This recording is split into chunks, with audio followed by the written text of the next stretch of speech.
Hi there and welcome back. It's Jennifer McGuire and I hope you're having a good week. Today I am sharing with you some tips for creating scattered stamped backgrounds. Now, scattered stamped backgrounds seem to be really popular these days, where you take a bunch of stamped images and cover the entire background with them. I'll be honest, the engineer in me struggles with this and kind of having a random look.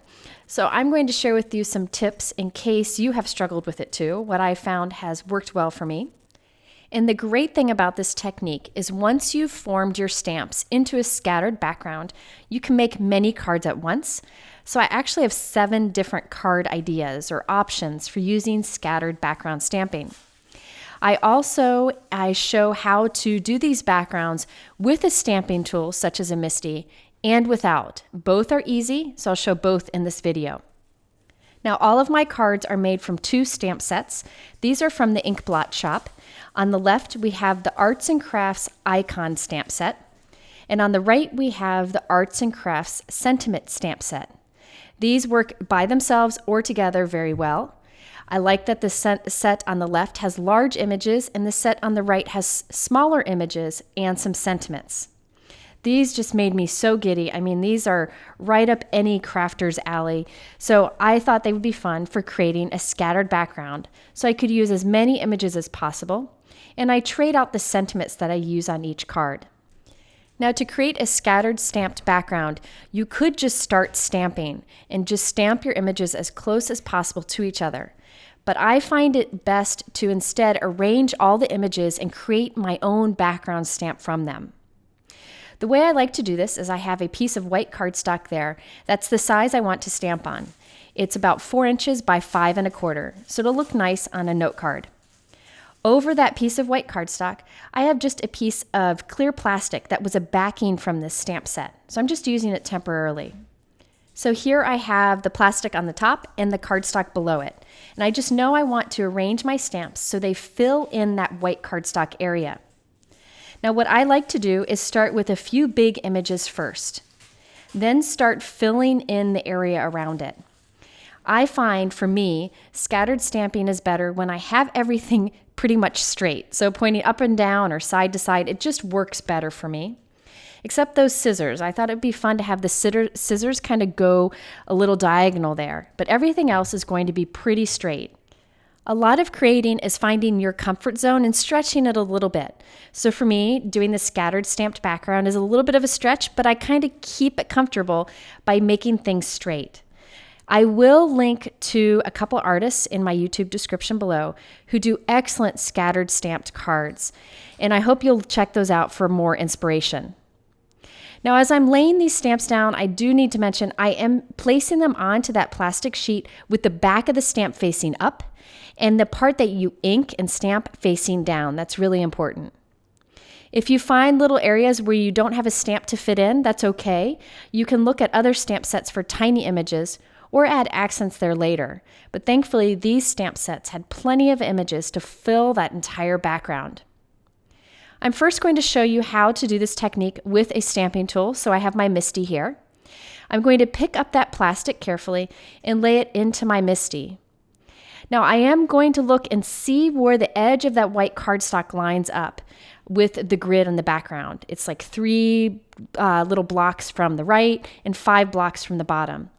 You could mark it in different ways. I just found that was easiest to notice that.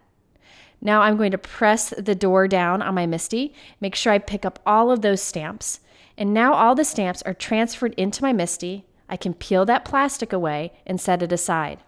The reason I use that plastic was the plastic kind of holds the stamps in place while you're arranging them and keeps them from moving too much. Now you could arrange your stamps directly in the MISTI.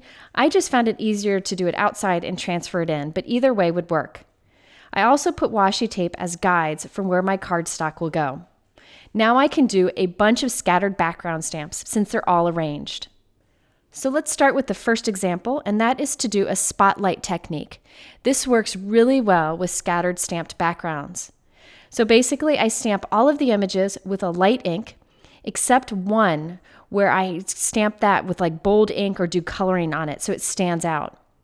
So I have my MISTI here with my stamps arranged. I'm going to put a piece of white cardstock right up against that washi tape.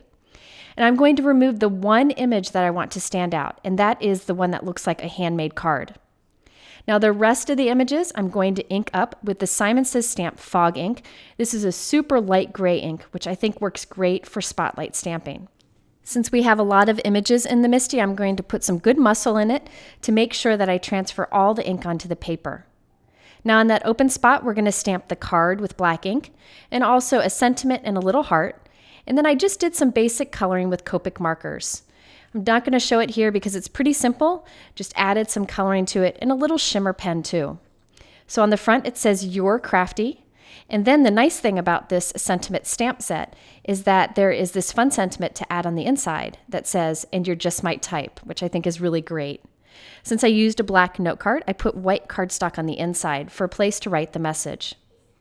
I also used the stamps to create the matching envelope. I white heat embossed this little paint blob in the paintbrush, and then also the sentiment on the flap. And I can write my address to the recipient right there in that paint blob. Great way to pull it all together.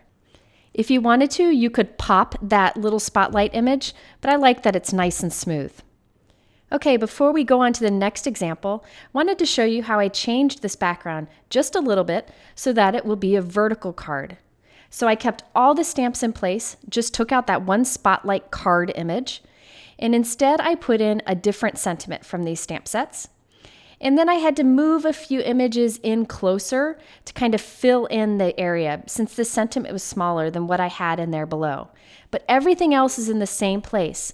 That's one of the nice things about this scattered stamping technique. You can create the background with a bunch of images and just move a few to get a different look. Okay, so our second example is to do Embossed Resist with some fun ink blending on top. This one is really easy to do and the colors are so vivid and fun. So I have my MISTI with all the stamps how I just arranged them, putting some good old white cardstock into the MISTI, and I'm stamping all of the images except the sentiment. I took the sentiment out and stamping them all with VersaMark ink. The only reason I took the sentiment out is at this point I wasn't sure if I wanted it to be white or black. So that's why I left it. So I'm really putting some muscle into this. You can see me just pressing as firmly as I can. Want to make sure all of those images stamp that VersaMark ink onto the white paper. That's a sticky ink, so now I'm going to add some white embossing powder to it. And this will give me a beautiful white on white embossed look. So once we have this heat embossed, I'm going to apply ink over it. And the white embossing powder will resist the ink. You could use different dye or pigment inks for this, but definitely my favorite ink for ink blending is Distress Oxide ink. You can see that it goes on very smooth and the blending takes very little effort. I'm using an ink blending tool and making sure to put the color down very generously and overlapping the colors.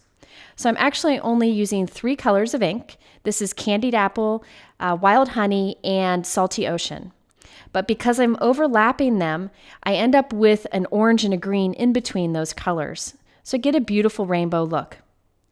After I've applied a lot of the ink, I use a dry cloth to wipe off any of the excess ink that is sitting on the embossed areas. And then those embossed areas will be bright white with that beautiful color in the background. So you can see this ink blending took no time at all. And also I did add in the white heat embossed sentiment before I did all that. I do find that you get better results if you do the ink blending after you do the heat embossing. I added that onto a white note card and we're good to go. You could add a lot to this. You could spray it with shimmer mist. You could do all kinds of things, but I thought simple was best. If you want a softer look, you can apply less ink or use softer colors. Okay, so there are many heat embossed resist techniques that you could do. But one that I think works really well also with these scattered stamped backgrounds is to do like a watercolor look over it. So just like a wash of watercolor or anything at all. I'm going to show you one way that I find super easy to do since I'm not great with watercolor. I started with the same scattered stamp arrangement, and this time I white heat embossed the images onto watercolor paper, and then I black heat embossed the sentiment so it would stand out a bit. I've also put down my Holtz Non-Stick Craft Mat. Now this mat is smaller than most. I like the small size. It's white and the back side of it is a little sticky so it stays in place on your work surface. This is new and I'm really crazy about it. Onto this mat, I have pressed 3 colors of distress ink. Then I'm putting a little water on it, and I'm using a small acrylic block to transfer that ink onto my watercolor paper here. This is just a fun way to apply it and kind of get a random look. And I do several layers of color. So here I have some Salty Ocean, some Peacock Feathers, and some Mermaid Lagoon ink colors. And I'm just smushing it right onto the background, and you can see my white heat embossing resists this watercolor that we're putting on top. There are a variety of different dye inks that work for this, but I find distress ink gives the best results. Now I put down my first layer, it's very soft, and I'm heat setting it just a little bit, not much, and then I'm going in with a dry cloth and dabbing off the excess ink. Now I'm going to repeat this a few times until I get the right amount of color, like how dark I want it to be. And I also make sure that I keep it kind of messy. You want it to look messy when it's wet, so that when it dries, you get a fun layered look. You saw once again, I applied some ink, heat set it just a touch to dry some of the color into the paper, and then dabbed off the excess. Now I'm going in and adding more color here and there. By using the acrylic block, I can end up with more of a artsy look, a more messy look, but you could definitely use a paintbrush if you want to. Here I wanted my sentiment to stand out a bit more, so I took some clean water and a clean paintbrush and applied the water right to where the sentiment is. I then took a dry, clean cloth to dab over it, and this kind of lifts some of the color away and softens that area so that the sentiment stands out a bit more. You don't have to do that, but I thought it really helped it to kind of pop a bit. I also, after this was dried, I applied some distress ink in the Peacock Feathers color with an ink blending tool to the edge, just so it looks a little more defined. And I added that onto a white note card. Now I wanted the word crafts to be solid, so I decided to fill in those open letters with some black Nuvo drops. I have some of the black Nuvo drops in this fine tip bottle. It is a little bit tricky to get the Nuvo drops out of the fine tip bottle. You need to apply a good amount of pressure, but it was really handy to do that, to fill in these tiny letters so they have some dimension and shine. So there you can see the background. It's a little messy, but not too messy, so it works for me. And it's just nice and soft, and it really goes well with those white images that we have there. Again, I do recommend watercolor paper for this technique. And of course, I have my matching envelope. Now, since I liked doing this technique so much, I thought I would show you one more example. This one has more of a rainbow look. I did the exact same thing, but this was just a better demonstration of being able to control where the color goes with your acrylic block, but it still has that random nature to it.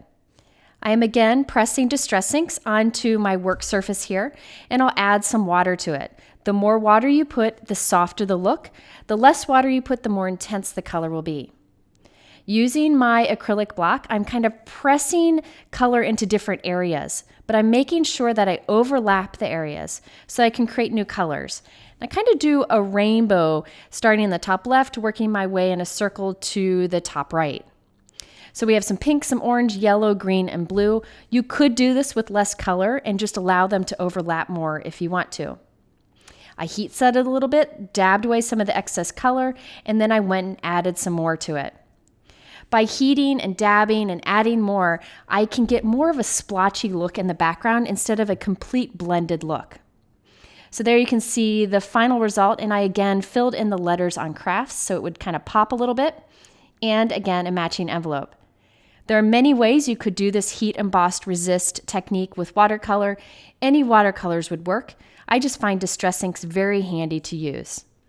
Okay, now before we move on to the next techniques, I wanted to show you how to create a scattered stamped background like this without a stamping tool. Very easy to do. So I started over and I rearranged my images onto a piece of plastic just like I did earlier, where I put a piece of white cardstock behind it, arranged the stamps with the back of the stamps facing up, right on top of that plastic. Now I have another piece of plastic, the thickest plastic I could find from some recycling, and I'm placing that right on top and pressing firmly, and I'll transfer all of those stamps onto this piece of plastic. Just check your packaging. There's lots of different things that you can use. You could even use a clear plastic plate that you can recycle. So I have all of my images on here, and now I'm just going to stamp with this. And it's really easy to pick up and do. Okay, so for my first example, using this arrangement of stamps, I'm going to do a monochromatic card. Very easy, pretty obvious, but I'm going to show you a little trick. Keep in mind that you could do this card design with clear embossing powder or any color you want. So I have my little scattered background stamp here that I created on that piece of plastic. I'm inking it up generously with VersaMark Ink, using my anti-static powder tool on a piece of pool cardstock. I'm just going to pick up this plastic and lay it down gently onto my cardstock. And I'll press it firmly to transfer all of that ink onto the paper. You could leave the stamp laying on your table and lay the paper onto it, whatever works best for you. I'm going to go ahead and add white embossing powder to this and then let my heat gun get good and hot and heat set it. After I have my heat embossing, I'm going in with a white colored pencil just to add some highlights here and there to my stamped images. You could skip this if you want to, but I think it adds a lot of interest to this plain white embossing on the colored cardstock. This is an excellent example for using up scrap cardstock that you may have. I used an aqua shimmer pen to color in the card where the sentiment is to make it stand out, which really makes a big impact in real life. So there is a way of using your scattered stamped background for a monochromatic look, something simple, and adding those white highlights just to make it pop. It would be fun to do a set of note cards as a gift with different colors of this card. Okay, my next example is just to use vellum for your scattered background. Very simple, nothing fancy here, but I think sometimes we forget how beautiful vellum looks on a colored note card. So using the same arrangement as before, I just did some white heat embossing on the vellum. Make sure you use your anti-static powder tool first so that you can keep a nice crisp stamped background. And make sure your heat gun is good and hot before you bring it to melt the embossing powder. Vellum may warp if you put too much heat on it. So by heating your heat gun up for like a good 30 seconds, you can prevent the amount of time you need to leave the heat on the vellum. I'm putting some strong double-sided tape just behind the card image since I'm going to add something over it. Then I'm hiding the rest of my adhesive with a quickie glue pen and coloring right behind all the white embossing on the back of the vellum. I'm going to flip this over and lay it onto a pool-colored note card and hold it there until it dries. Now you could do any colored card back there. You could even do like maybe a alcohol inked background and then put the vellum over it, and that would be beautiful. But I kept it simple with a solid note card. Then I white heat embossed the card and the sentiment, and I cut that out and added it with some foam adhesive right onto the vellum. I also added some shimmer with the shimmer pen just so it would have some shine. This is very simple, but again, that vellum adds a little bit of interest to it. If you wanted to, on the back of the vellum before you glue it to the card, you could add some coloring with maybe Copic markers or colored pencils.